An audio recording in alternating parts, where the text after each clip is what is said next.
quand on arrive à la période de nomination, qu'est-ce qu'on nomme? Est-ce qu'on tient, quels sont les critères? Est-ce qu'on tient compte des compétences? Non. Les quotas à l'Assemblée. Vous êtes du PPRD, que vous soyez compétent ou pas, il suffit que c'est le PPRD qui est là-bas, on vous nomme. Et le monsieur nommé, il est redevable vis-à-vis de qui? Pas des travailleurs. Il est redevable vis-à-vis de son parti d'abord, de celui qui l'a nommé et de son autorité morale. Deuxième chose, vous avez parlé, monsieur Joël a parlé ici de 18 années passées. Oui, 18 ans en question, c'est passé par des nominations, c'est basé sur des partis politiques.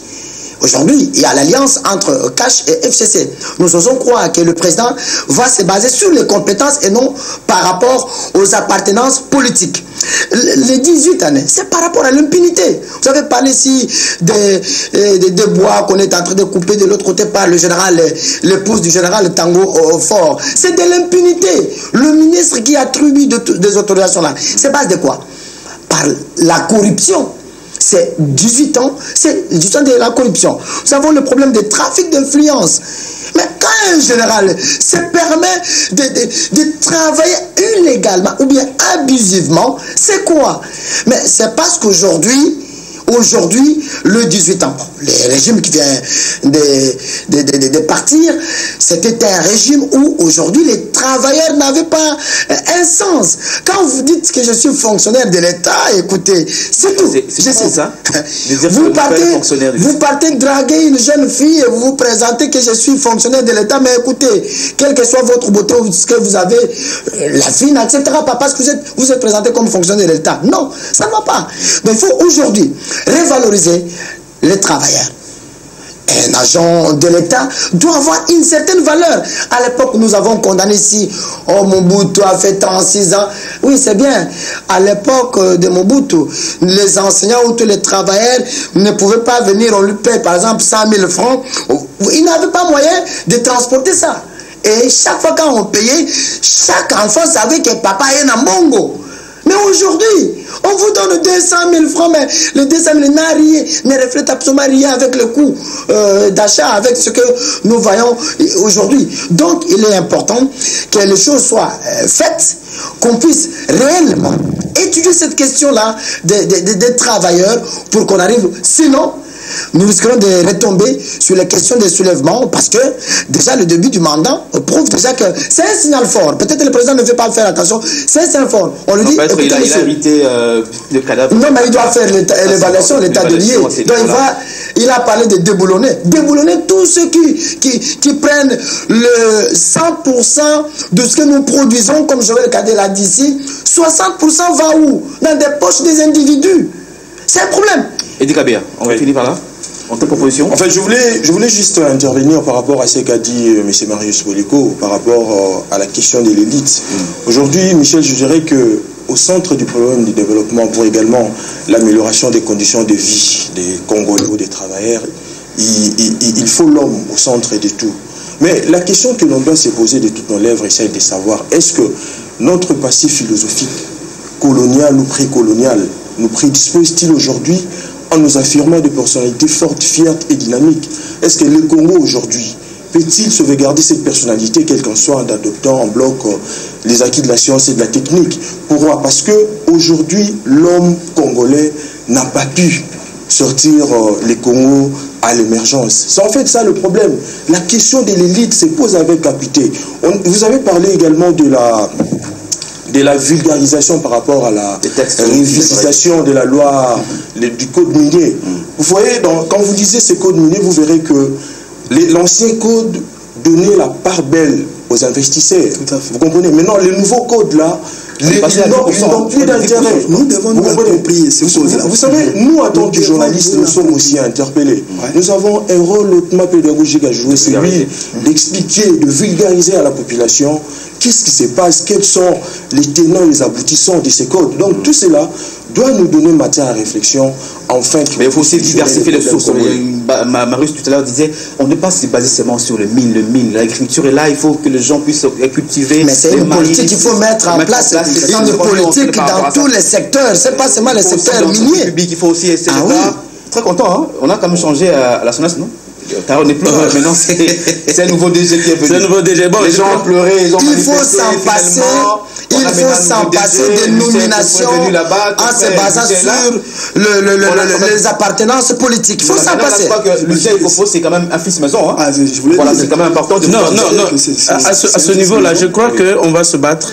Ici, là on devra se concentrer désormais, c'est sur ces entreprises du portefeuille qui ont connu une transformation du temps où Madame Abunda était ministre du portefeuille. Partout là, il y a des arriérés de salaires terribles. Donc, à la SNLA, c'est beaucoup de mois. À la Sodimico, ils sont maintenant à 420 mois. À la Sodimico, à la SNCC, n'en parlons pas. Mais il y a lieu aussi à la BCDC, à la BCDC, même à la FIKIN. 900 travailleurs qui ont été licenciés abusivement en 99 jusqu'aujourd'hui. Déjà dans leur rang, il y a plusieurs morts et le DG, le directeur général de la Banque commerciale du Congo est en train de tout faire pour incarcérer le délégué ou le président de ceux qui se sont battus pour être réintégrés ou être rétablis dans leurs droits. Donc c'est là où nous condamnons ce jour. Il va faire l'effort de pouvoir nommer des gens compétents. Non, c'est pourquoi il est dans l'urgence de mettre en place un gouvernement avec lequel il devra signer une charte de bonne conduite de telle sorte que ça lui permette de bien travailler parce qu'il ne saura pas être partout au même moment et à tout moment. Merci Joël. C'est comme on dit, il faut privilégier les fils maison, ceux qui sont là-dedans, qui connaissent la réalité. Qui ont l'expertise. Voilà. Comme vous avez fait à la SONAS, Félix Tshisekedi fait aussi dans toutes les entreprises. Même ce qui a été fait à l'OCC, vous sentez aujourd'hui qu'il y a un peu la paix parce que c'est un fils maison. Voilà. Même à l'Unilou, là, si on nommait notre ami ici comme recteur, ça va à l'Unikin. En quelques mots, qu'est-ce qui se passe, Marius, à Maïnomé? Je crois que l'élection du gouverneur prévue pour les 30 mai prochain, il y avait deux... Lorsqu'on ouvre, n'est-ce pas, la campagne de dépôt de candidature, on n'a jamais dit que le Maïdom devait avoir que 2 candidats. C'était ouvert. Mais il s'est fait que, au bout de la course, 2 candidats ont déposé leur dossier. Paul Boleilanga, c'est ça? Paul Boleilanga, et qui est policier de Mombaka, Bokoso Jax. Ça, c'est le premier ticket. Et le deuxième ticket, c'est Aimé Pascal Mongo et Roger Pembe Koko, mon ami. Ça, c'est le deuxième ticket. C'est la CENI, l'organe ou l'institution qui organise les élections. Après, n'est-ce pas, étude de dossier, la CENI a constaté que notre frère Aimé Mongo, dans son dossier, il avait oublié de verser, n'est-ce pas, un document justifiant sa mise en disponibilité. Pourquoi? Parce qu'il est fonctionnaire de l'État à l'Assemblée nationale. Il n'a jamais fait de mise en disponibilité. Et les listes de présence, quand je lis l'article que vous m'avez passé, les listes de présence à l'Assemblée nationale jusqu'au mois de mai, pardon, au mois d'avril, il continuait à prendre part. Avril 2019. Oui. Et son salaire de mars 2019, il l'a touché. Alors, il a quand même contacté les cours de tribunaux, mais là aussi, son avocat était débouté. Parce que c'est la cour d'appel de Dinongo, c'est ça? Alors, comme on dit toujours, nul ne peut se prévaloir de ses propres turpitudes. Est-ce que pour ça, il faut incriminer d'autres personnes? Donc là, à Maïndom, on aura un candidat unique alors? On aura un candidat qui est retenu par la CENI, pour autant que l'autre candidat a été recalé pour des raisons évidentes. Je voudrais encore ajouter un élément. Oui. Le même monsieur, il était d'abord candidat aux élections de députation nationale. Oui. Sous les regroupements AAB. Oui. Et AAB. Exactement. Donc il était, oui, voilà. il avait échoué. Donc, mais malheureusement, en tant que candidat gouverneur, il bascule du FCC à la Mouka. C'est ça un problème. Étant donné que la CENI a encore le dossier déposé par lui-même quand il est allé déposer en tant que candidat député national. On regarde regroupement FCC. Mais lors de dépôt de la candidature au gouvernement, on voit le document regroupement politique, la Mouka. C'est un problème. Voilà. Donc c'est lui-même qui est faussé. Cette question, si j'ai accepté ton invitation, c'est parce que comme dit la Bible, mon peuple périt par manque de connaissances. Et donc, il faudrait apporter la vraie information. On ne doit pas instrumentaliser la jeunesse. Donc, la CENI avait raison de les valider. Mais tout à fait, ça c'est clair. Très bien. Et Socrate, vous le savez, a été accusé de corrompre la jeunesse. On s'entend. Voilà. Donc, nous n'avons pas le droit de corrompre la jeunesse. Voilà. On doit aller à la vérité. Merci beaucoup, Joël Kalindanga. Vous aussi, en tout cas hier, vous avez évoqué le cas de manque à gagner au niveau de l'ISC. Non, je voudrais d'abord qu'on revienne sur cette histoire. Non, on n'a pas le temps. Non, mais Maïndombe, mon cher, les gens sont morts à Maïndombe. Il y a celui sur qui pèsent les soupçons de ce massacre de plus de 13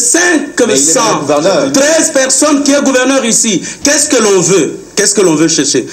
On a reçu, la candidature se refuse au dépôt des pièces. Vous voyez, lorsque quelqu'un amène, c'est à la CENI de vérifier est-ce que vous avez déposé. Moi, je me rappelle, pour les candidats présidents ici, plusieurs fois, les candidats ont été rappelés à la CENI pour, non, monsieur, vous n'avez pas déposé telle ou telle autre pièce. Ce que je condamne, le confrère, heureusement, il venait de le dire, qu'il avait été admis aux élections législatives nationales.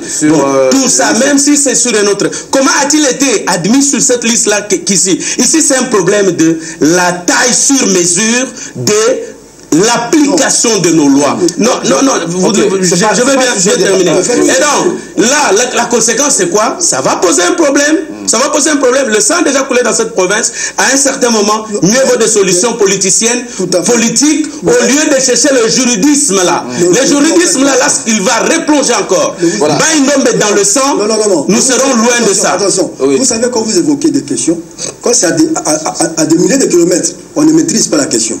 Cette question-là, c'est trop bon de dire. Moi, les gens qui sont morts, je connais les gens de la famille. Je vous ai dit que le Maïndombe, c'est havre de paix. Ici, les deux candidats en lice. Chez nous, les meilleurs enfants passaient toujours par le petit séminaire. Et le deux, un petit Paul et notre jeune frère, Emi Mongo.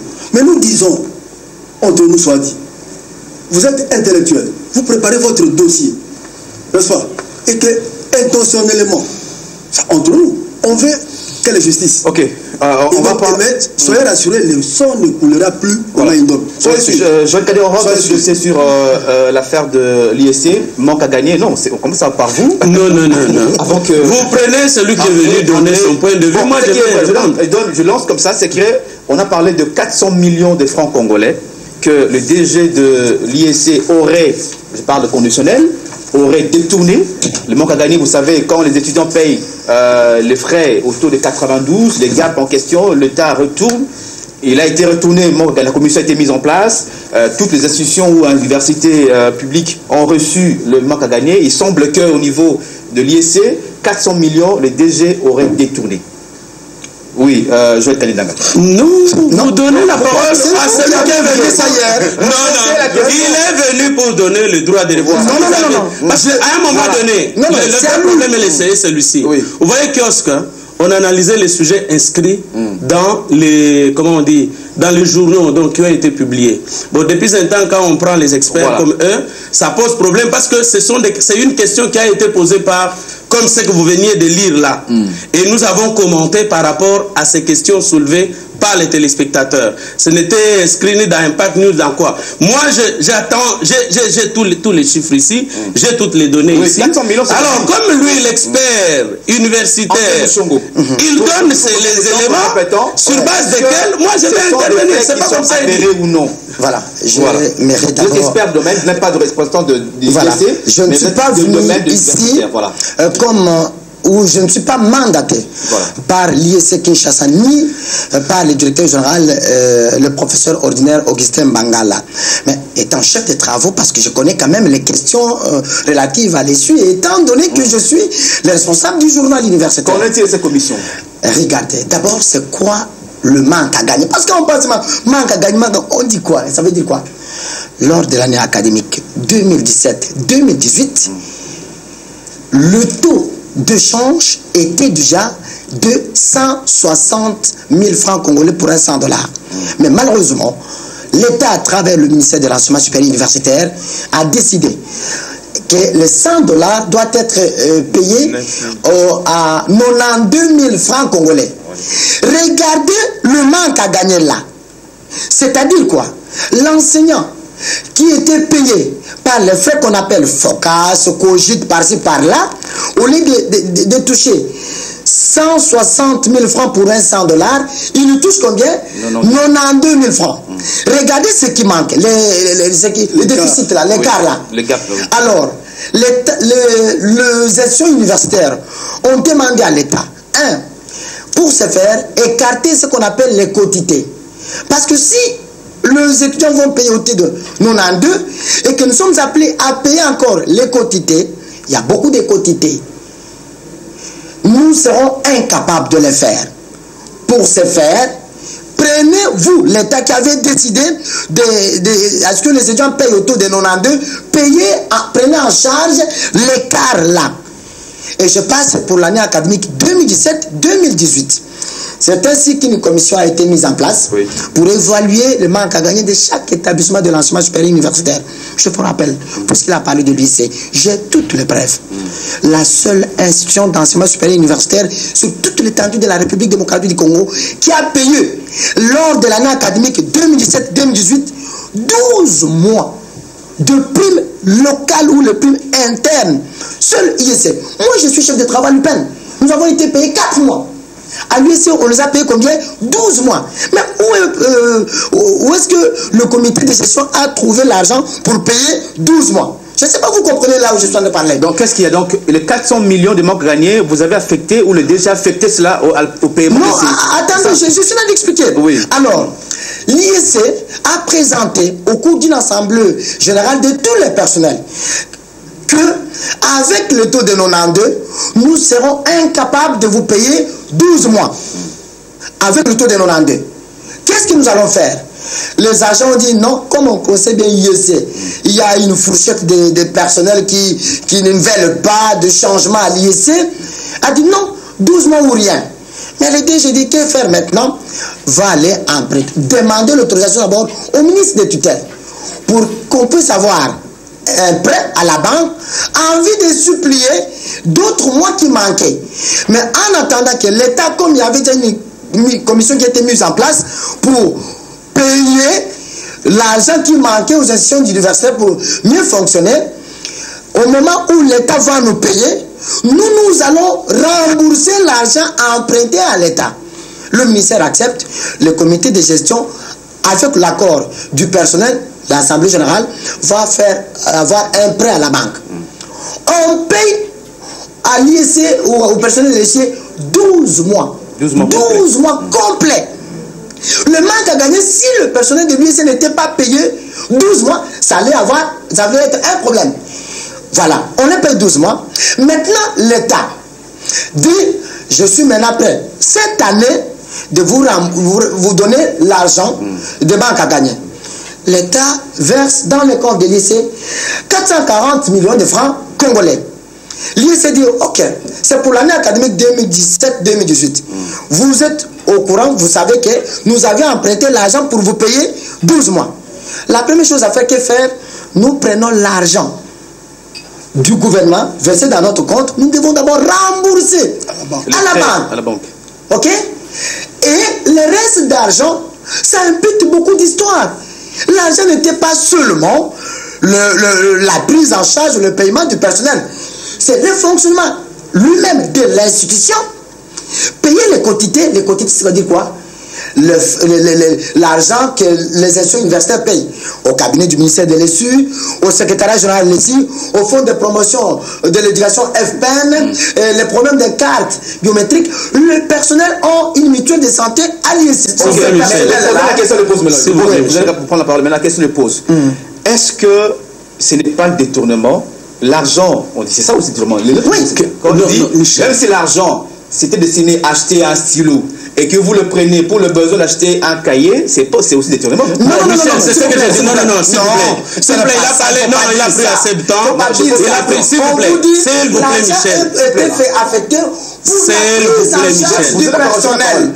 Maintenant que, vu le montant, on paye l'argent, vous avez payé l'argent, le DG a payé l'argent qu'on avait emprunté. Donc voilà. C'est ça, pas remboursé. Non, ce que j'aime chez vous, vous êtes très intelligent.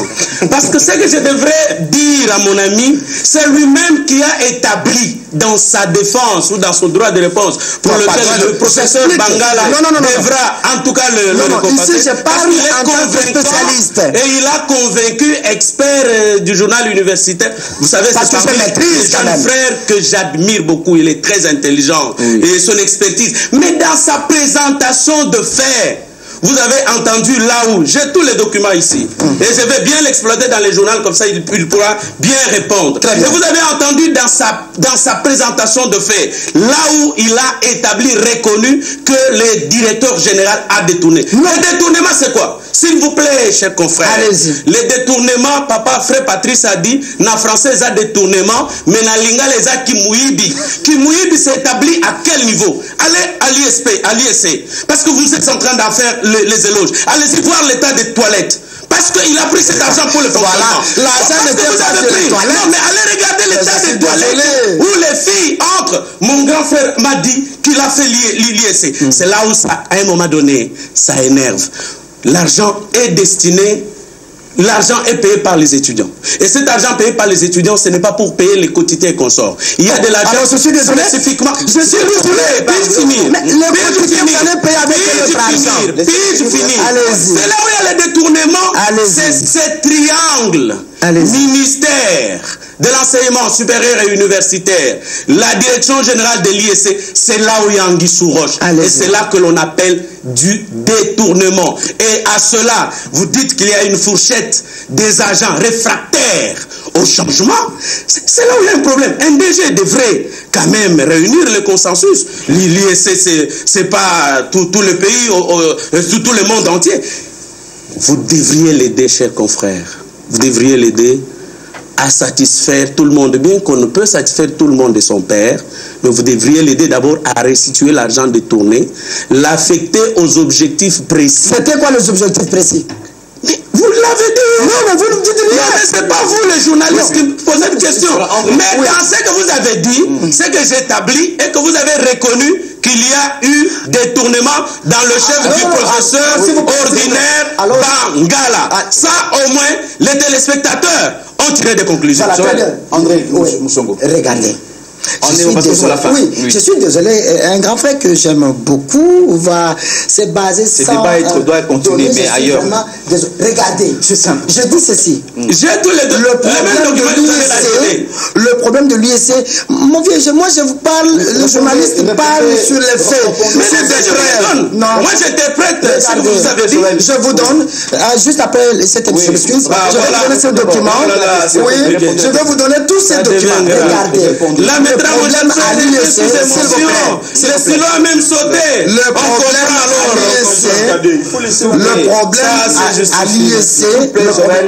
problème à l'ISC, c'est parce que quand on apporte un changement, il y a toujours des résistances. Les gens, des détracteurs. Les gens s'étaient habitués. Vous les résistants, faites attention. S'il vous plaît, Joël. Non, les résistants là, c'est ça le problème. S'il vous plaît, Joël. Quand un agent de l'IEC, je vais poser la question à mon grand frère, quand un agent de l'IEC dit, depuis que Mbangala est là, nous ne nous retrouvons plus. Vous allez vous retrouver en quoi? Ça veut dire quoi? Quel est le nom de ce discours? C'est-à-dire il est venu bloquer. Là où l'argent était perçu entre le maître de ces individus, maintenant Mbangala dit, voilà. Donc là, je dis, plus question, tout doit être fait à travers le banque. Ok? Maintenant, les gens ne voient plus comment s'acheter des maisons. Le système d'anonymat. Je m'excuse. Le système d'anonymat. Mon vieux, depuis qu'il a étudié, s'il a fait les études ici en République démocratique du Congo, il n'a jamais entendu. Je m'excuse. J'ai fait la meilleure université de la RDC. Voilà. Il n'a jamais entendu. La meilleure. S'il vous plaît.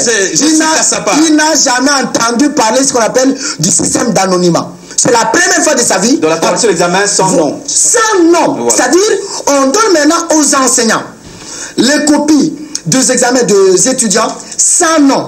Vous corrigez sans savoir ça c'est qui pour non, ça a été fait. Non, c'est la première fois. Non, ça a été fait. Vous n'avez pas le grand frère, je vous prie de savoir que aujourd'hui, l'USC Kinshasa, sans nous valer la face, mon vieux est là-bas, il a témoigné que l'USC Kinshasa aujourd'hui, la direction générale du professeur Bangala, parce que je maîtrise les questions. Venez vous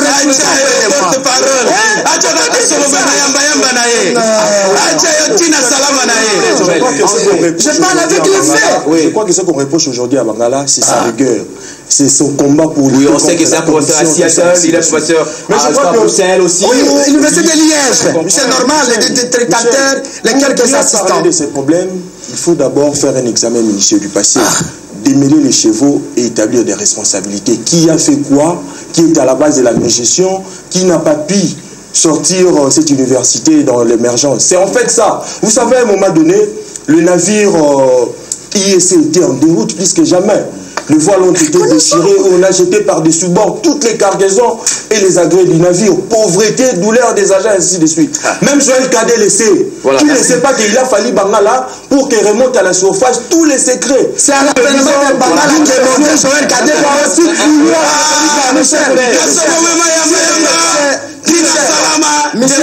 c'est à l'avènement de Bangala. Je m'excuse. Merci. C'est à l'avènement de Bangala. Nous connaissons l'IEC. Aujourd'hui, l'IEC a un nom. Donc, c'est parti dans l'esclavage.